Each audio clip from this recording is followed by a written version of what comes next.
हम लोग क्या क्या मेरे पास डिफरेंट अप्रोच है क्वेश्चन सॉल्व करने का। तो 3-4 मिनट ये वीडियो देख लो, अगर बेनिफिट होता तो कंटिन्यू करना, अगर नहीं होता तो इसको स्किप करके छोड़ देना। तो चलो बिगिन करते हैं हम लोग क्वेश्चन नंबर 1 से। Atul can do 25% of work in 10 days. तो 25% मेरे 10 डेज़ में, तो 100% कितना होगा 40 डेज़। नोट डाउन कर लेते हैं इसको, कितना लग रहा है 40 डेज़। ओके, फिर क्या है मेरे पास, efficiency of Aman is 50% of the efficiency of Atul. तो मेरा एफिशिएंसी हाफ लग रहा है, दैट मीन्स अमन डबल लेगा मेरा डेज। ठीक है, तो अमन मेरा कितना लेगा 80 डेज़ लेगा। फिर एफिशिएंसी ऑफ आलोक मेरा कितना दिया हुआ 100% more than the efficiency of Atul. तो अतुल का 100% मतलब दुगना है, दुगना एफिशिएंसी है, मतलब डेज़ क्या हो जाएगा, हाफ हो जाएगा मेरे पास। तो आलोक का कितना आ गया मेरे पास, आलोक आ गया 20 डेज़। अब इसको मैं नॉर्मली सॉल्व करता हूँ। वर्क कितना मान लूँ, वर्क मान लेता हूँ 80। ठीक है, तो यह आ गया 2, यह आ गया 1, यह आ गया 4। मेरे को क्या बोला है, time taken by Atul, Aman and Alok together to 70% of work.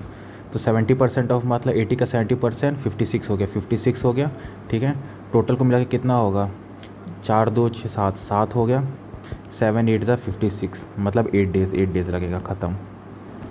इसमें बेसिकली क्या करना, अगर बोला जाए मेरे को, बहुत लोग क्या करते हैं कि ऐसे लिखते, देखो अतुल इज़ 25%, 25% 1/4 ऑफ वॉट, इस तरह लिखते हैं। तो ये चीज़ मत करना। इसमें क्या है कि मेरा फ्रैक्शन में आता है, टाइम बहुत ज़्यादा लेंथी हो जाता है, तो ये चीज़ करने से और एक्स्ट्रा टाइम खिंचा जाता है। ये मेथड बहुत सही है, सबको 100% करके निकल जाना, वर्क लेना और डायरेक्टली मेरा आंसर आ जाएगा। आ जाओ फिर नेक्स्ट में मूव ऑन करते हैं।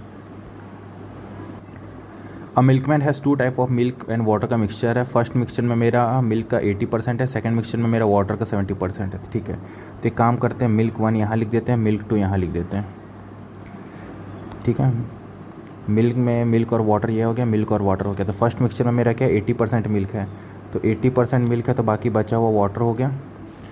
मिल्क 2 में मेरा क्या 75% वाटर है, 75% वाटर, तो 25% क्या हो गया मेरा मिल्क हो गया।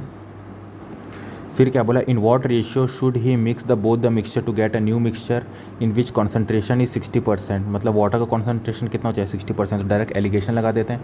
तो वाटर मेरा कितना कितना है, देखो मिक्सचर 1 में 20% है, इसमें 75 है। ठीक है, तो 20% 75%, और इन दी एंड मेरे को कितना चाहिए वाटर, वाटर मेरे को 60% चाहिए। डायरेक्टली यही कर देते हैं। कितना आ गया 15 आ गया यहाँ पे तुम्हारा आ गया 40 आ गया। ठीक है, अब बोला किस फ्रैक्शन में चल रहा है, तो 15/40 कितना हो गया मेरा 3/8, 3/8 दिस वन। ठीक है, तो ऐसे निकलता है। जहाँ एलिगेशन मेथड यूज हो वहाँ एलिगेशन यूज़ करो। इसी चीज़ को अगर एवरेज से करता तो बहुत लेंदी चल जाता मेरा। ठीक है, तो इस जगह मेरे को एलिगेशन यूज़ करना मेरा बेस्ट पॉसिबल वे था। आ जाओ अब नेक्स्ट में देखते हैं हम लोग।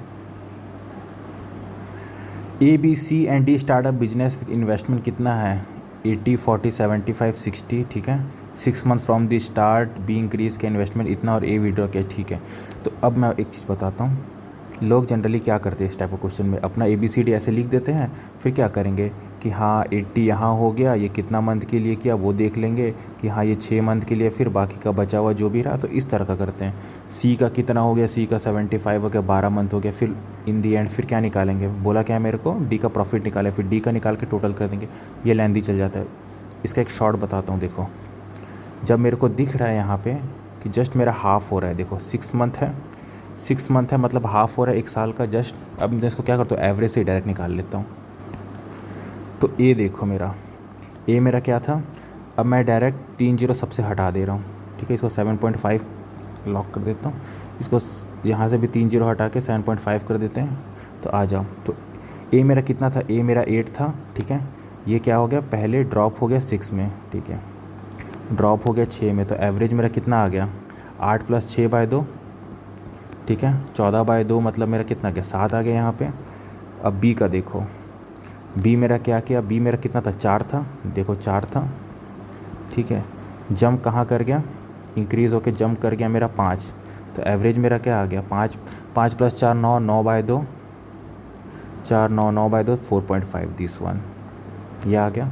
सी देखो, सी के बारे में क्या बोला, सी के बारे में कुछ ऐसे इंक्रीज़ नहीं बोला। ठीक है, बस ए के बारे में बोला था और बी के बारे में। तो सी मेरा पूरा का पूरा कितना चलेगा 12 महीना। तो इसको डायरेक्टली 7.51 कर दो। ठीक है, और फिर मेरा डी भी कितना चलेगा, डी भी 12 महीना मतलब 1 साल, तो इंटू 1 कर दो तो 6 आ जाता है। तो डायरेक्टली मेरा ये देखो ABCD का वैल्यू आ गया यहीं से ही। तो रेशियो में क्या आ जाएगा 7, 4.5, 7.5 एंड 6। ये क्या वैल्यू आ गया मेरा ABCD।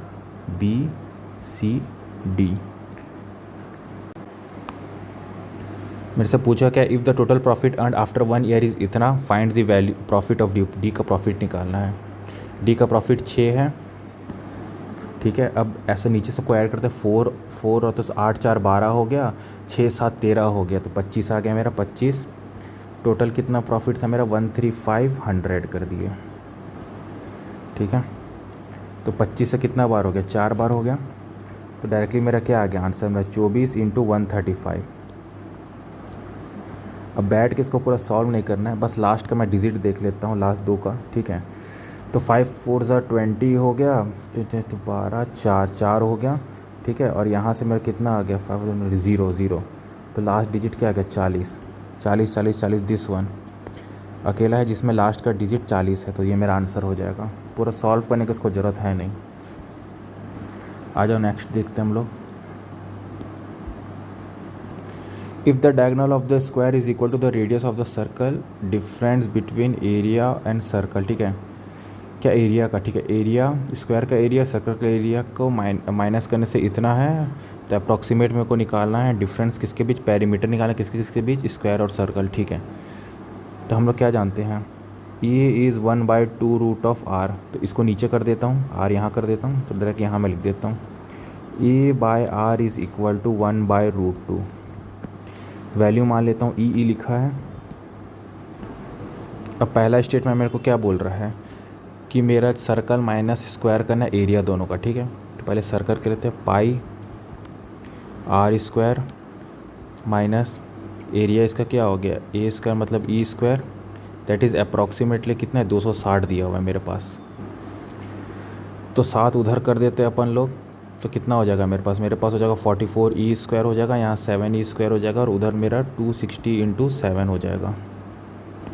तो 44 माइनस 7 हो गया मेरे पास 5, इधर 3 37 हो गया, ठीक है। तो उधर भेज दिया, तो ई स्क्वायर वैल्यू कितना आ गया मेरे पास 260/37 इंटू 7। तो मेरे को अप्रॉक्सीमेट निकालना है ना, तो 37 को मैं 40 मान लेता हूँ, तो 44 7 तो 7 20, ठीक है।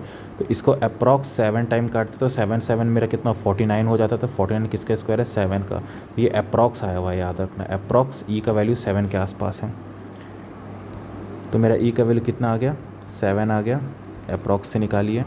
अब मेरे को बोला है अप्रॉक्सीमेट वैल्यू निकालो किसका, पेरीमीटर का, किसका स्क्वायर और सर्कल का। तो यहाँ साइड में निकाल लेते हैं हम लोग, तो 2πr कर देते हैं, 2 इंटू 22/7 इंटू आर हो गया कितना, देखो आर का वैल्यू क्या है √2, ई का वैल्यू हमने अभी निकाला था 7, इसको माइनस कर दो कितना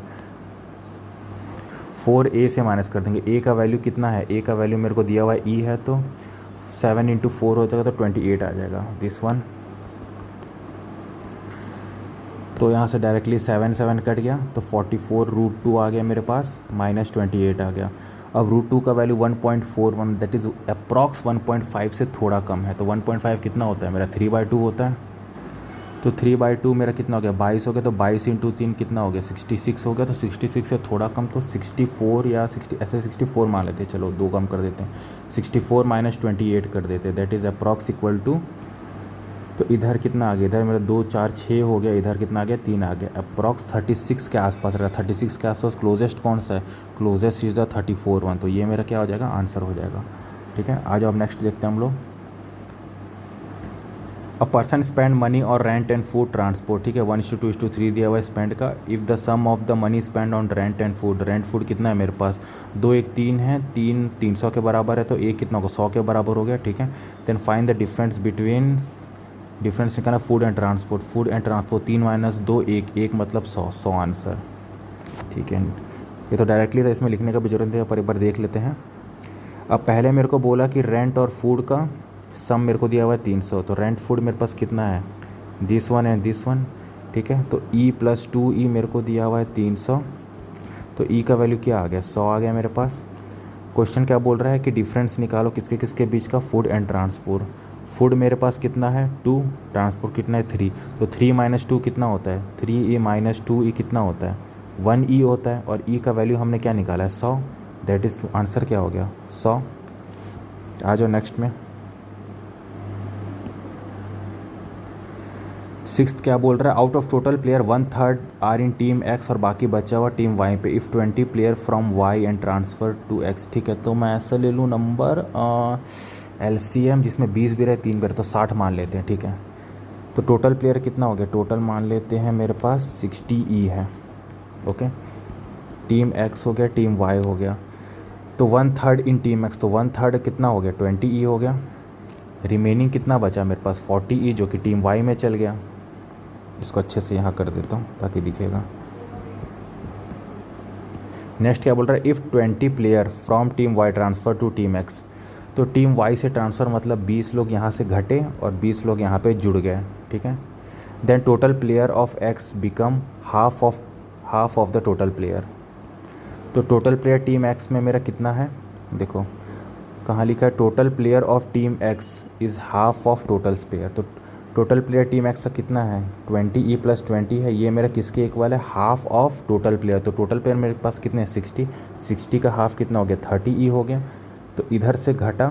ठीक है, तो 10E आया, 10E आया तो इधर से घटा तो 2, तो यहाँ से मेरा E का वैल्यू क्या आ जाएगा, E का वैल्यू 10 2, तो 2 आ गया मेरा वैल्यू।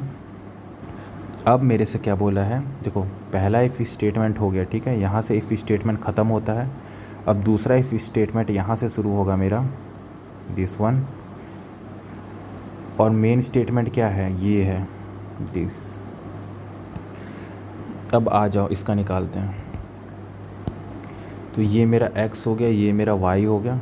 ठीक है, अब मेरे से क्या बोला, अब मेरे को पता है कि कितना कितना बटे हुए हैं, तो 20 × 2 हो गया 40, और मेरा 40 × 2 हो गया 80। मेरे से बोला, अब क्या बोल रहा है कि 20 प्लेयर फ्रॉम टीम एक्स से 20 हट गया और ट्रांसफ़र हो गया वाई में, तो ये कितना आ गया, ये मेरे पास 20 आ गया, ये मेरे पास 100 आ गया।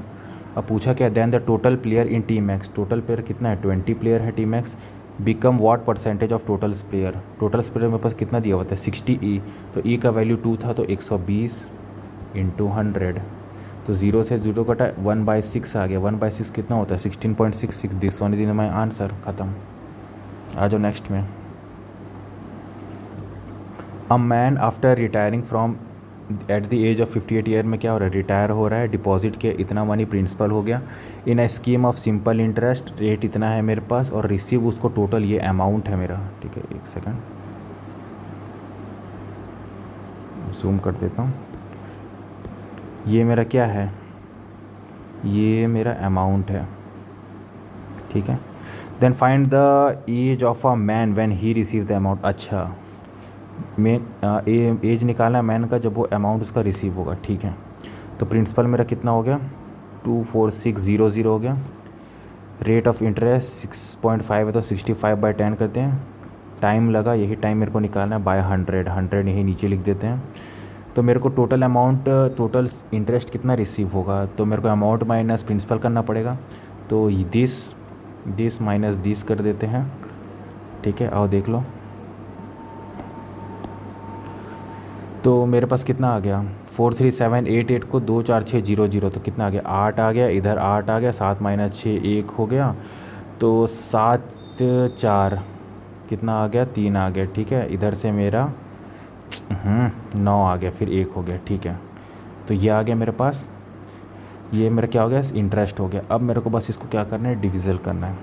तो एक सिंपलेस्ट मेथड दिखाता हूँ, देखो 0 से 0 कटा, ख़त्म।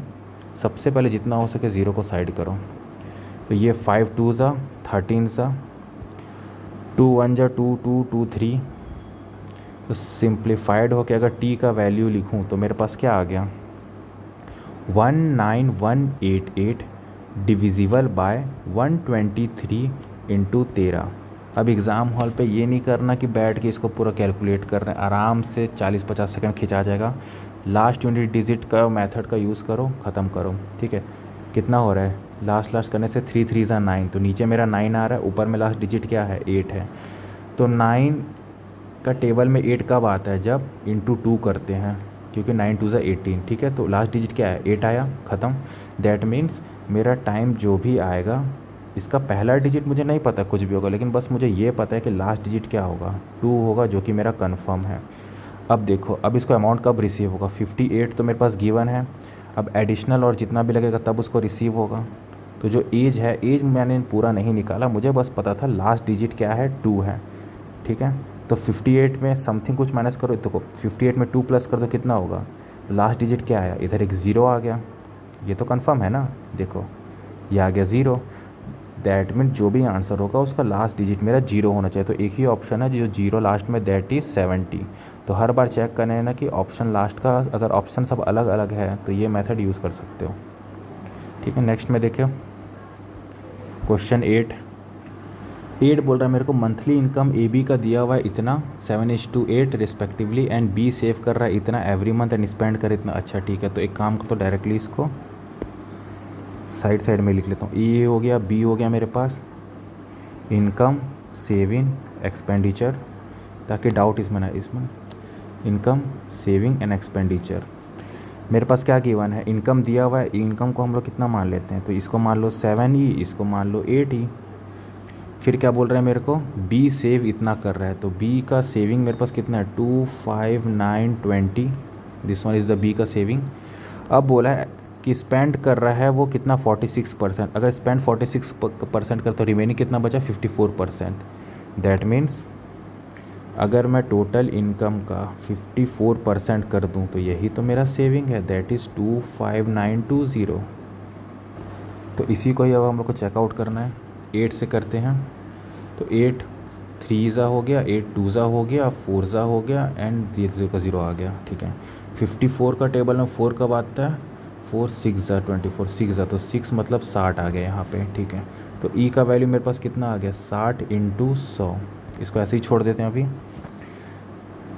नेक्स्ट क्या बोल रहे हैं मुझसे, if monthly saving and expenditure of E R in ratio 3:1। तो देखो सेविंग और एक्सपेंडिचर मिल के ही तो इनकम बनता है, और इनकम मेरा कितना है, 7 ही है, दैट इज़ 7। ई का वैल्यू कितना है मेरे पास, 60 × 100, दैट इज़ इक्वल टू, इसको क्या मान लेते हैं, उसका सेविंग 3x है और एक्सपेंडिचर x है, तो कितना आ गया मेरे पास, 4x आ गया। तो उसको डायरेक्टली कर लेते हैं, 4 से ये हो गया 25 बार, 25 6 हो गया 150, तो 150 100 × 7 इक्वल टू x का वैल्यू 15 से आ जाए 105 हो गया, फिर 0 0 तो एक्स्ट्रा, ख़त्म। तो this one is my what answer. अब ये क्या होगा, ये तो पूरा का पूरा लेंदी मेथड हो गया जिसे आंसर आने का। एक और शॉर्टकट मेथड है जो वन लाइनर है। ठीक है, अगर तुम्हारे से बेसिक हो जा रहा है, ये चीज़ें कर पा रहे हो, तब जाके तुम समझोगे, वरना नहीं समझ आएगा। देखो बेसिक अगर ये कॉन्सेप्ट तुम्हारा क्लियर होगा तब ये समझ जाओगे कि ये तुमने क्वेश्चन सॉल्व कर लिया था, पॉज करके अगर इसको सॉल्व करके देखना, अपने से अगर सॉल्व कर लोगे तो नेक्स्ट वाला तुमको समझ आ जाएगा। अब देखो बी का सेविंग मेरे पास कितना है, देखो एक एक्सपेंडिचर मैं डायरेक्ट निकाल देता हूँ। बी का सेविंग मेरे पास कितना है, 25920, ओके। और बी का इंक्रीमेंट कितना हो रहा है, देखो 54% में देखो तो 100/54 हो रहा है, ओके। अब मेरा ए बी का रेशियो कितना दिया हुआ है, मेरे पास ए बी का रेशियो दिया हुआ है 7/8। अब ए बी का रेशियो 7/8 है। अब लास्ट में ए का जो एक्सपेंडिचर है, ठीक है, वो कौन सा फ्रैक्शन में, तो ए का एक्सपेंडिचर का फ्रैक्शन देखो, तो एक्सपेंडिचर 1/4 हो जाएगा मेरा, क्योंकि 3:1 है तो 1/4 हो गया। बस यहाँ से भी अगर तुम निकालोगे तो मेरा सेम वैल्यू आएगा 1500। तो ये मेरा वन लाइनर था। ठीक है, पिछला वाला अगर समझ आ जाएगा तो ये वाला तुम लोग को समझ आ जाएगा। ये कुछ है नहीं, ये वन लाइनर है। वही चीज़ को मल्टीपल स्टेप करने के बजाय इसको एक सिंगल लाइन में ही क्या कर लिए, कन्वर्ट कर लिए हैं। तो ये एक लाइन का चीज़ है। आ जाओ नेक्स्ट में। Rupesh is 8 year older than Aditya, Aditya is 16 year younger than Rupa. Okay, इसको डायरेक्ट लिख ही लेते हैं।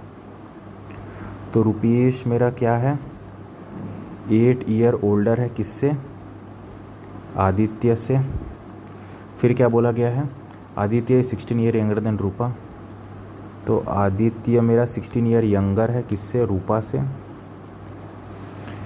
ओके। इफ़ 7 ईयर 7 साल पहले the sum of age of इतना इतना 111 दिया हुआ है। अच्छा ठीक है, तो आदित्य, ठीक है, तो डायरेक्ट निकाल लेता हूँ मैं। तो रुपेश, पहले रुपेश देखो, रुपेश का क्या है, आदित्य +8, तो 7 साल पहले -7 कर देंगे तो कितना आ जाएगा, ए मान लेते हैं इसको, तो A +1 आ गया, गॉट इट। आदित्य, आदित्य का ए ही है, लेकिन 7 साल पहले क्या होगा, A-7 होगा प्लस, अब मेरे पास रूपा, रूपा मेरे पास क्या गिवन है, देखो रूपा क्या गिवन है, आदित्य प्लस 16, तो 16 में से 7 माइनस कर दो, कितना हो गया, 9 हो गया। तो क्या लिख देते हैं, A+9। इस चीज़ का वैल्यू दिया हुआ है मेरे पास 111। अब देखोगे 3A इधर हो गया, फिर 9, फिर ये 9 और एक 10, 10 माइनस 7 हो गया प्लस 3, ठीक है।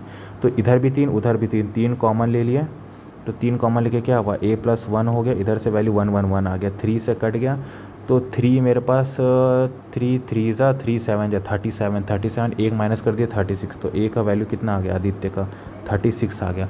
पूछा क्या है मेरे से, age of Rupa 2 year hence, तो ये अगर मेरे पास 36 आ गया, इधर देखो अगर ये मेरे पास 36 आ गया, तो उधर जाके 16 ऐड कर देंगे, तो 6 6 12 हो गया, 3 2 5 हो गया, 52 आ गया, तो 52 आ गया, लेकिन 2 ईयर हैंड्स बोला है, तो 52 + 2 दैट इज़ 54। तो my answer is this one, 54। आ जाओ नेक्स्ट में, जो कि लास्ट है मेरा।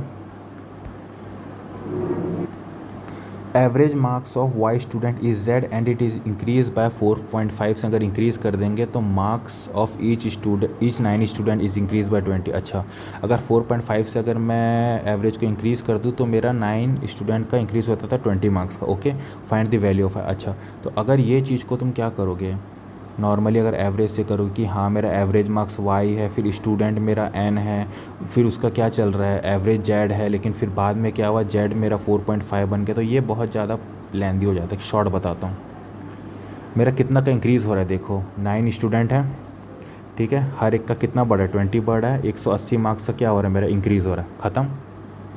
अब ये इंक्रीज़ पर स्टूडेंट कितना हो रहा है, 4.5 हो रहा है, तो कुछ नहीं करता हूँ, 180 पर इंक्रीज़ कितना हो रहा है, 4.5 हो रहा है, तो 45 180 कितना में जाता है, 4 जा जाता है, और एक एक्स्ट्रा ज़ीरो आ गया, ख़त्म, 40। माई आंसर इज़ 40। बस इतना ही करना था इसमें, इससे ज़्यादा कुछ करना ही नहीं था। लास्ट में बस यही टिप रहेगा कि कोई एग्ज़ाम इतना डिफ़िकल्ट होता नहीं है, बस ये एक मैटर करता है कि तुम्हें उस सिलेबस के बारे में कितना पता है, ठीक है। If you doesn't know the method how to solve the question, it doesn't mean that कि that exam is very difficult. तुम्हें बस वो मेथड नहीं पता, वो चीज़ें नहीं पता है जो दूसरे कैंडिडेट या दूसरे एग्जामिनर को पता है। अगर तुम्हें भी वही चीज़ पता चल जाएगा तो तुम ईज़िली क्लियर कर पाओगे। तो वही चीज़ें हमें क्या करनी है, सीखनी है इसमें। तो ऐसा और सेशन में डालते रहूँगा, होगा तो इसको कर लेना। बट फर्स्ट ऑफ ऑल क्या करना, सारी चीज़ों को पॉज करके अपने से खुद से बना के देखना, क्योंकि वो सब ज़्यादा इंपॉर्टेंट है। ओके, बाकी अपना प्रैक्टिस कंटिन्यू ही रखो, जो चल रहा है तुमने जो भी बनाया होगा प्लान।